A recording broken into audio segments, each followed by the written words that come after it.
you've heard the concerns from that electorate there that is held by Phil Goff at the moment. Do you worry that if he becomes mayor and there's a by-election, that this could erode Labour's support there?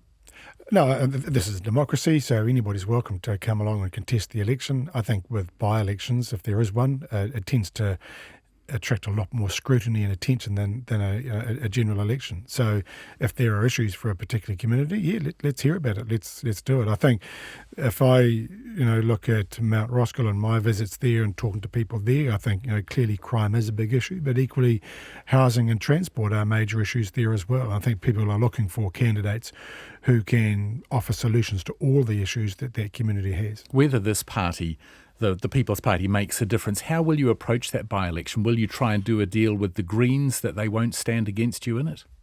We haven't had a discussion with the Greens about Mt Roskill specifically. The memorandum of understanding we have with the Greens allows us to have a discussion about seats, but we haven't had that discussion yet.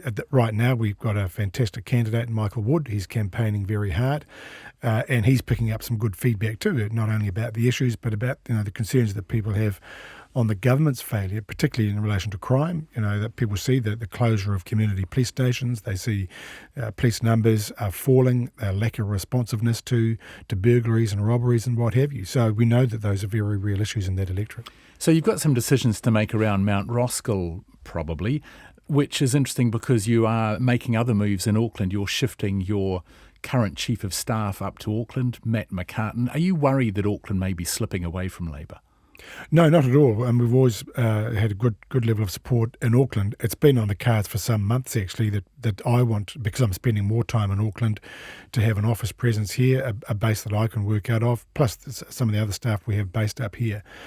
And we've now got premises, and we are talking about staffing that up. And within the limited resources that I've got in the leader's office, I've got to make decisions about how we do that. But is it about the need to get a bigger party vote? I mean, are you worried, for example, in the local body elections, Auckland Future making a big push in the southern suburbs, and this is a national aligned group, whether that may flow on to momentum for national next year? Are you worried that sort of base may be eroded? We know that that's happening. We know that Pacific Futures is a national party front, and when the candidates are honest about where they come out of, that's what it's about. I think we can always improve our level of coordination and organisation, and that's what we're doing.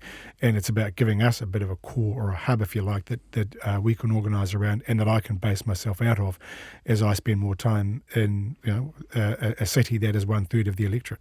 Have you set yourself a goal in Auckland to lift the party vote by X amount? We always have targets about what we want to do. I mean, we had pretty much the worst... Do you share them?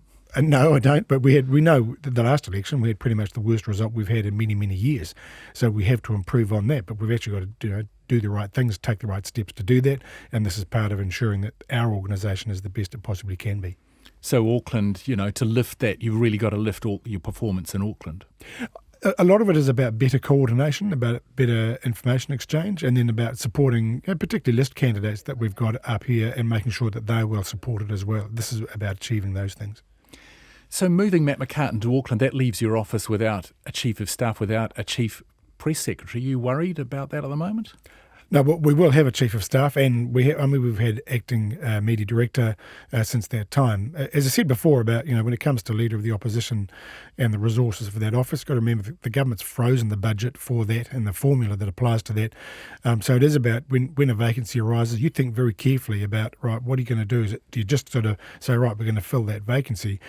We've been thinking long term about what we need to do in terms of improving resource allocation. So we have an Auckland office. You're less than a year out from an election campaign. Yeah, so we've always had what we've always had in mind is the 12-month plan, and we've spent the last few months in preparing for that, planning for that, making sure that we've got the resources to support that. So this is all consequent upon actually having a plan that takes us through a 12-month period. We reckon we are roughly 12 months out from the next election.